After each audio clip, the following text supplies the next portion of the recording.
Alors, en octobre 2015, vous avez décidé de participer à un rallye qui va se dérouler entre l'Espagne et le Maroc. En quoi consiste ce rallye? Alors ce rallye, c'est le Trophée Rose des Sables qui se fait donc chaque année en octobre. Et c'est un rallye qui dure 10 jours, donc c'est un rallye 100% féminin.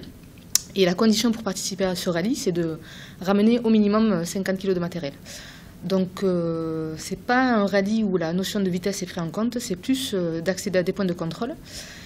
Et le classement se fait en fonction du temps imparti et du nombre de kilomètres faits en fait. Donc si on va trop vite, on a des points en moins, et si on va trop lentement, on a des points en moins, forcément. Et voilà, donc c'est un rallye qui se fait en duo ou en solo. On a décidé de le faire en duo. Donc je serai normalement la pilote et Aurélie sera normalement la copilote et elle sera la lecture de la boussole et du roadbook, donc sens de l'orientation.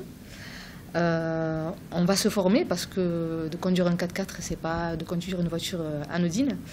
Donc voilà, on va essayer d'être au top.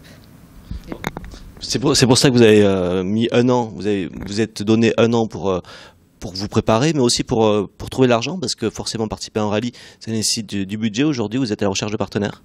Oui, on est à la recherche de sponsors, de partenaires, car comme vous l'avez dit, ça a un coût. Nous, on a budgétisé la chose à 16 000 €. Donc là, on n'en est qu'au début de notre projet. Donc on est à la recherche de sponsors, de partenariats pour tout, financier, mais aussi une voiture, par exemple, car on n'a toujours pas la voiture.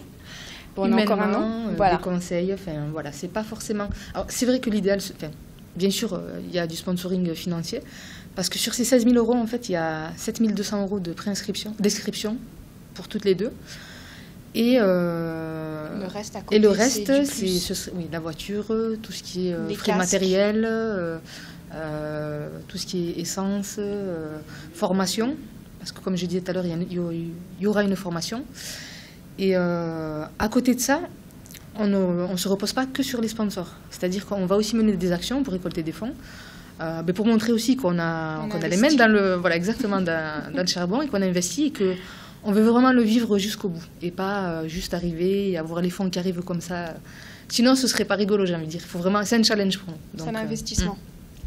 Et quand vous avez dit à vos familles, vos amis que vous alliez vous lancer comme ça sur les routes du Maroc et de l'Espagne... Ils ont ri.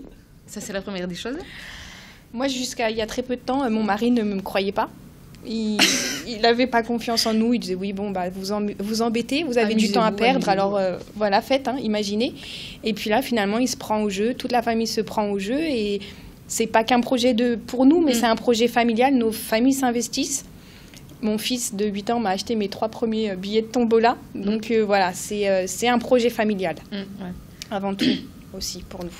Ma sœur, pareil aussi, elle n'a pas 8 ans, elle a 37 ans.